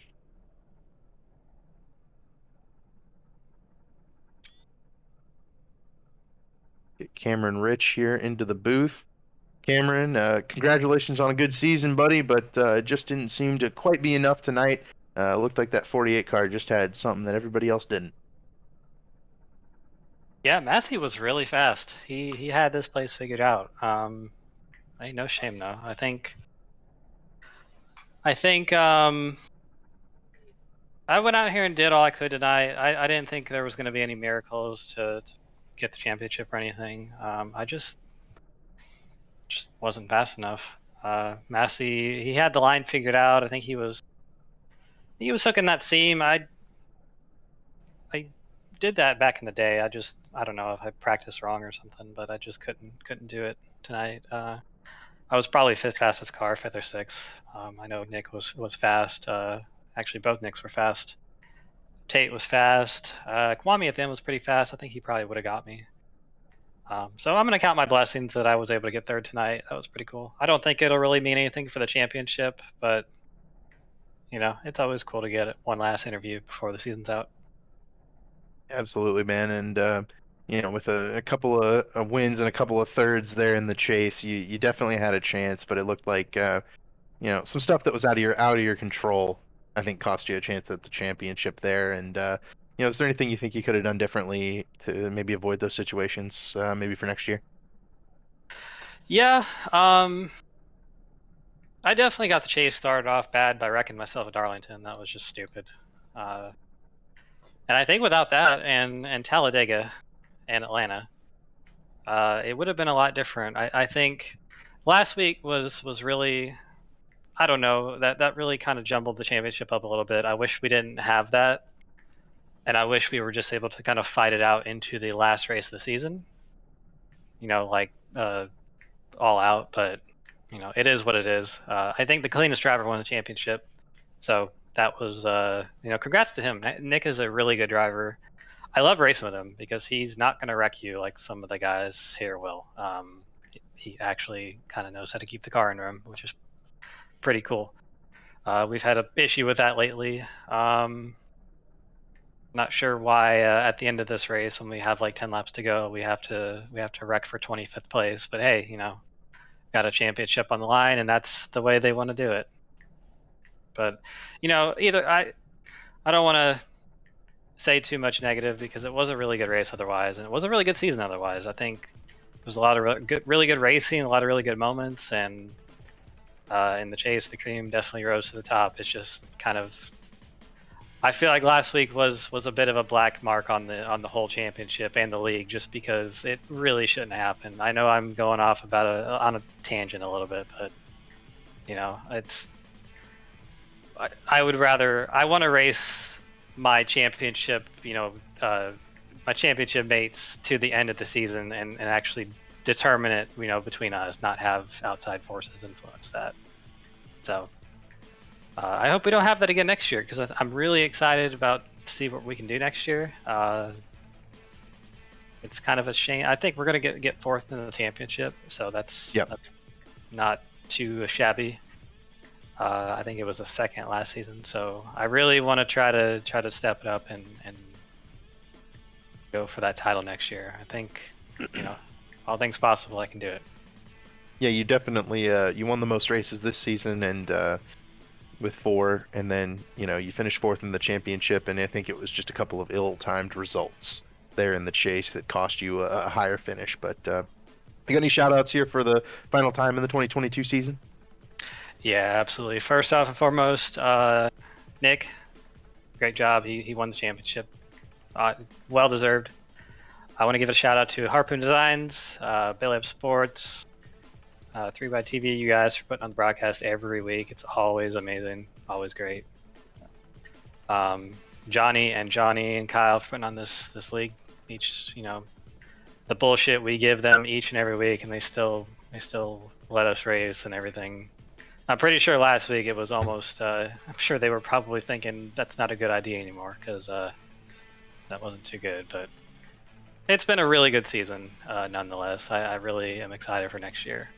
And one more shout out from my fiance in the chat. I'm sure she was watching, so I love you. Awesome. Well, thanks, Cameron, and we'll look forward to seeing you next season at Daytona. Thanks, guys. Cameron Rich, driver of the 47 car. We'll grab second place finisher Tate Lytle here. Tate, it's David in the booth. You got me? Yeah, what's up? Well, Tate, you looked like you gave it your all here tonight. You had a pretty good strategy where you were on newer tires there at the end, but it just looked like you were unable to match the speed of that 48 car. Take us through your night, and then maybe through some of the rest of your speed bumps along the way to this championship result. I mean, I didn't get the qualifying run that I wanted. I think I started like 7th. Didn't quite. I thought I had a little bit more in me than that, and it was just so hard to pass on equal tires that we really didn't.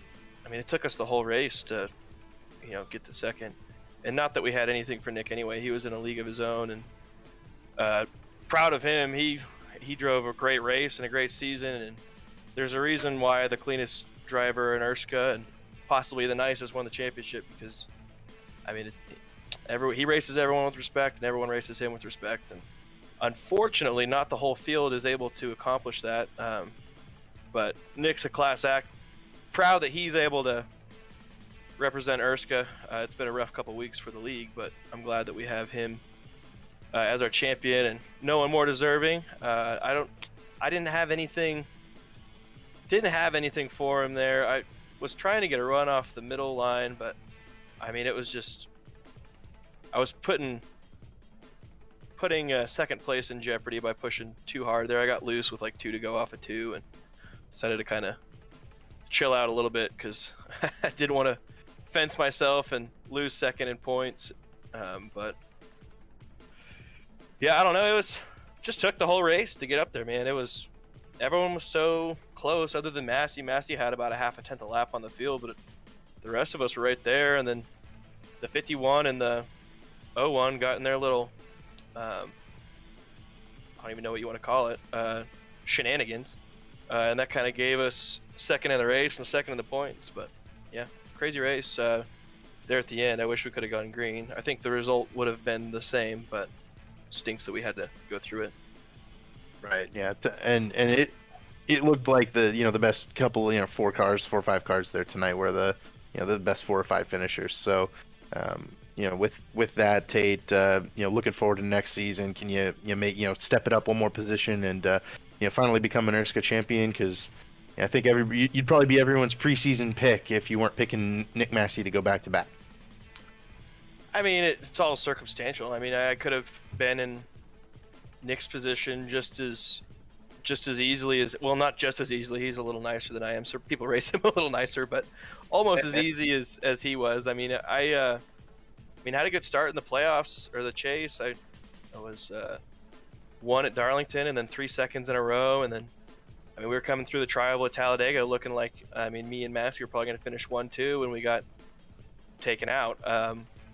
And then last week was, obviously some shenanigans, and there's a reason why the nicest guy in ERSCA is the one holding the big trophy. But I'm just glad I could be second place. I mean, next year I think we got just as good a chance as anybody. But I mean, it's all circumstantial. It's racing. I mean, me and Massey have raced a lot in a lot of different leagues, and it seems like for whatever reason I get the best of him over in Elite, and he gets the best of me over here. So it's just kind of how it boils down. Kind of sucks because we pay more over in ERSCA, so. but just shout out to Brent Wentz. Days gone by. Hope I was able to represent you fairly well this season. Kept the nose clean for the most part. Shout out to Dad, and I think Mom's even listening tonight. I don't know. I mean, she probably isn't anymore, but if they still are, shout out to you guys. Shout out to little Louise. I don't know. I wish those guys, and I don't know where they were 12th to 20th, could figure it out, because that race deserved to go green, and a lot more this season. But we'll come back stronger next year. I know it for sure. But thank you guys for watching us race fake race cars every week. Yeah, shout out to Massey. He earned it. No one more deserving.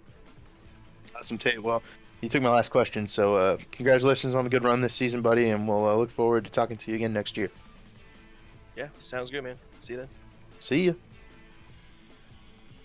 And with that, let's grab championship winner Nick Massey, and also race winner Nick Massey. Nick, you got me, buddy? Yes, sir.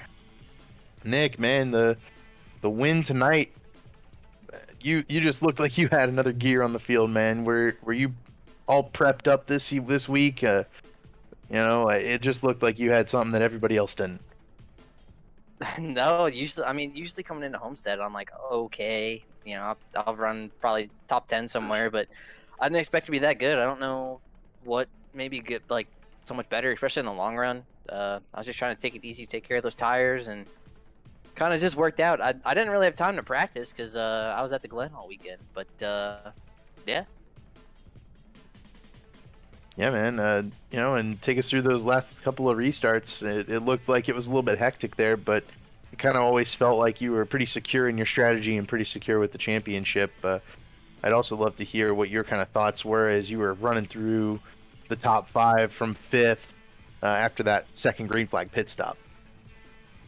Yeah, I was kind of not. I was hoping to not see yellow. I took the lead there, passed all the guys for the top 5, like you said, and then the caution happened right in front of me. I forget who it was, but they spun out right off turn 2 there, and then it was kind of the debate of, they come and took tires, and there was another yellow like 5 laps later, and I think from 6th on back pitted, so I was worried that those guys were going to eat us up real quick on those fresh tires, but a couple of strings of yellows and had to go into the playbook a little bit on the restarts, but was able to hold on to it. I knew Tate was going to race me clean. I love racing Tate, Cameron Rich, all those guys up there.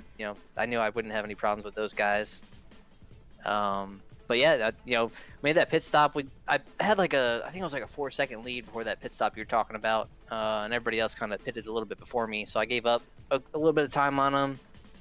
Came out like 5th, I believe it was, and I was just hoping there was going to be yellow because I was just kind of sitting there saving the tires a little bit, letting them kind of duke it out. We had some lap traffic, but I think Tate kind of let me go there and let me go get Scott Crump and Delicato, which was kind of crazy because they were racing pretty hard too, racing through lap traffic, and they didn't give it to me by any means, but fun racing those guys, and it's always fun to come in here and get a good group like that racing up front.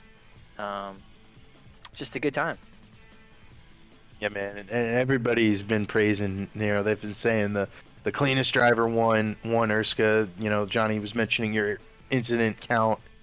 How do you do it, man? Because some of us are horrible at ending up getting in wrecks. How are you always managing to dodge it? Because I know that raw speed tonight helps, but you're not always the fastest car out there. But you always end up seeming to miss the wrecks. Yeah, I don't know. I mean, like you said, raw speed definitely helps. When you're in front of it all. But when you're duking up that, I think the key is just to know who you're around and kind of have an idea. After a couple of races, you kind of know what people are going to do, how they're going to handle certain situations. You kind of just try to prepare for that and kind of anticipate what's going to happen a little bit. But it doesn't always keep you out of the wrecks, but it definitely helps. That on short tracks, I have no idea. Just kind of luck of the draw on short tracks and plate tracks. But yeah, definitely kind of I appreciate everybody calling me the cleanest guy in the league. Definitely makes me feel pretty good about that. So yeah, I want to. It's something I'd aspire to as well, and it's one of those things where it's tough to reach that status, and that's not lost on me, and I hope it's not lost on you. That guys that are as respectable as Tate, Cameron Rich, Johnny Thomas are, bringing up that fact. But Nick, for the final time this season as the 2-time ERSCA champion, do you got any shout-outs for us? Yeah, just thanks for Johnny and all the admins for putting the league on, sponsors Belly Up Sports, and you guys for doing the broadcast. Chris back on the pit box tonight, helping me bring it home there. Called the perfect race. Got the max stage points, laps led, all that, race win. So it's good to close out the season on a good note, and the pole too. I didn't know. Apparently Scott Crump told me I was 3 for 3 on poles here at Homestead. I had no idea, but yeah, just hopefully we'll see you back next year, kicking it off hopefully in February-ish. It's up to Johnny, but yeah, looking forward to it's an honor to be a 2-time champion too. Given the level of competition and all these guys in here. You know, it's tough to do, and especially Tate. Tate was lights out through the whole playoffs, and looks like he was gonna run away with it, and then had some bad luck, and you know, it's kind of all it takes. But yeah, definitely awesome to be a two-time ERSCA champ here.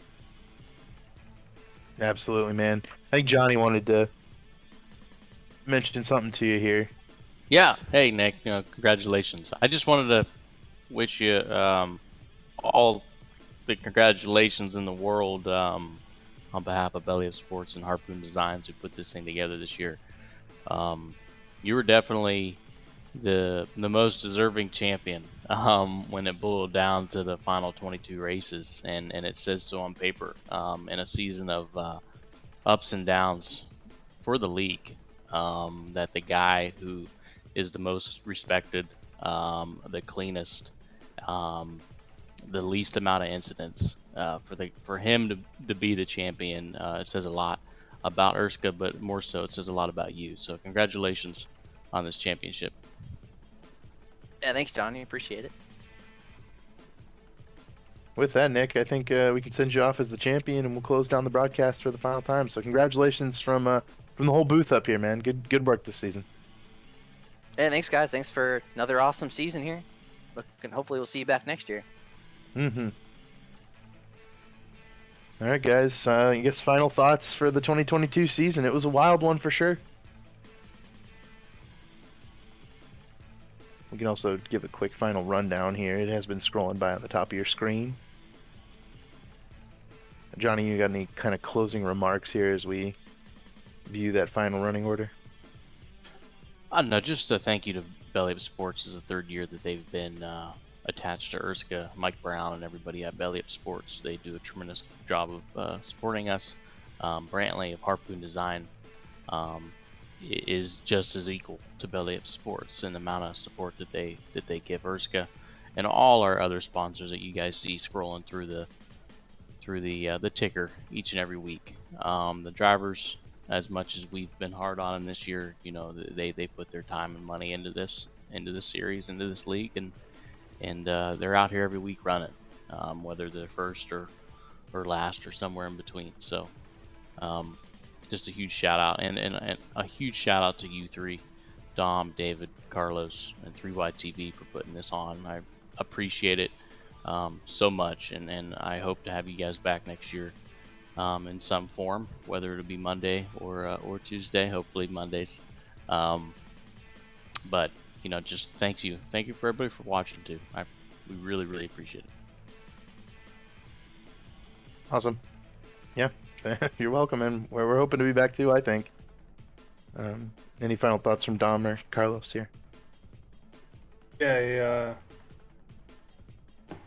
thank you, Johnny, for giving us the opportunity. It's already crazy to believe that we've gone through 2 seasons with you here at ERSCA, and this one's wrapped up. Hope to be back again next year. I love coming in here on Monday nights and calling this series. It's always a blast to be up here in the booth, and I think this one wrapped up almost as good as you could have hoped for to end the season, and we hope next year goes even better.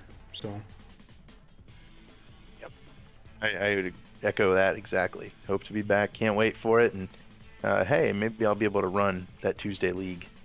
That's right. That's what it's for. All right. Alrighty. Well, we'll see you guys next season for the final time for 3Y TV Belly Up Sports. That was Belly Up Sports 200. For Johnny Thomas, Dom Santina, Carlos Acosta, I'm David Westergreen. We'll see you guys next season.